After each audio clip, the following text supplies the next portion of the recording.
dim tanananananananananana dereno dani dim tanananananananananana derena dim tananananananananana dereno dani dim tananananananananana derena diditum diditum diditum diditum diditum diditum diditum diditum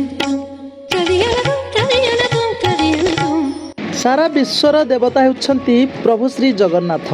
तांको निर्देश बिना जीव सदार स्थिति नाही, सेथिपाई से होउछंती सारा विश्वर देवता। जीव जगत जेतेबेले सबुआडू निराश होइथाए सेतेबेले से प्रभु जगन्नाथଙ୍କ शरणापन्न होइथाए।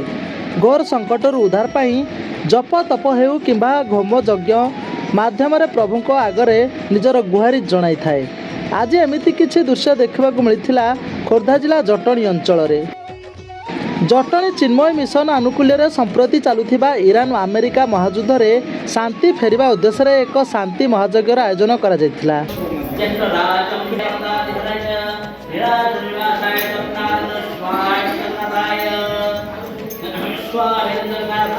चिन्मय मिशन प्रमुख स्वामी श्री ईशानंद जी महाराज को तत्वावधान में आयोजित यज्ञ रे जटणीर अनेक व्यक्तिविशेष आहुति प्रदान करथिले। यथाशीघ्र युद्धर परिसमाप्ति घटी विश्वर शांति फेरी आसबाकू प्रार्थना करथिले।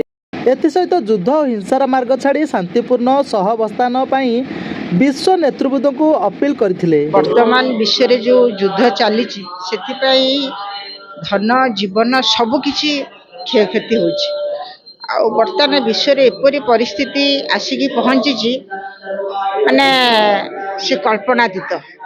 तेणु आम चिन्मय मिशन समस्ते सबु सभ्य माने सभापति उपसभापति संपादक सह संपादक कोषाध्यक्ष आमर उपदेष्टा माने समस्ते एवं जिते सब सदस्य अच्छा तेणु आम चिंता कलु एम गोटे जदि विश्वर हितपाई आम गोटे यज्ञ करूँ हे तो प्रभु जगन्नाथ कृपारू सेटा टिके शांति रे माने जो प्रकार युद्ध चलती शांति वातावरण सृष्टि हम आसीबो। तेणु केवल यहाँ विश्व नुह भारत रे मध्य बहुत प्रभाव पकाउछि। मैंने जानी बर्तमान सबु दर हु होइके बढ़ुछि सबु दर केमिति टिके शांति फेरिबो। तेणु आम विश्व जो युद्ध होछि आम सेथिपाई आज जगन्नाथ पदराबिंदे कोटि कोटि प्रणाम जनाऊँ एवं समस्ते यज्ञ रे बहुत समस्ते आम योगदान करिछु। जगतरनाथ जगन्नाथ चरण बिंदे आमर एति प्रार्थना केमिति विश्व रे शांति फेरु। युद्धर शांति पाई जो यज्ञ विश्व शांति यज्ञ करा जाउची।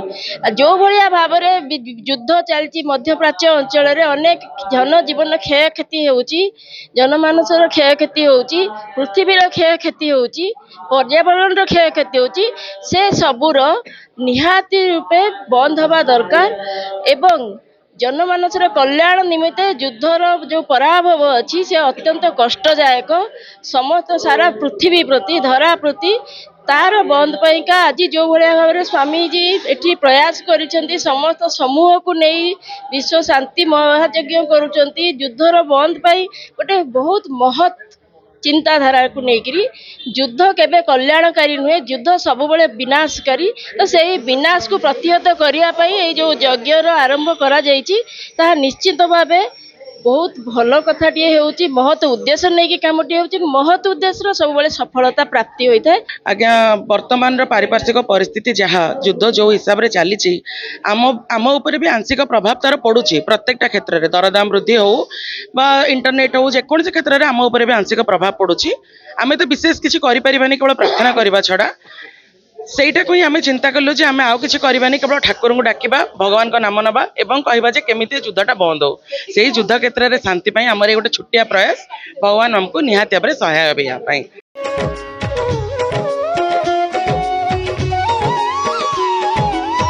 Bureau report news Modiya.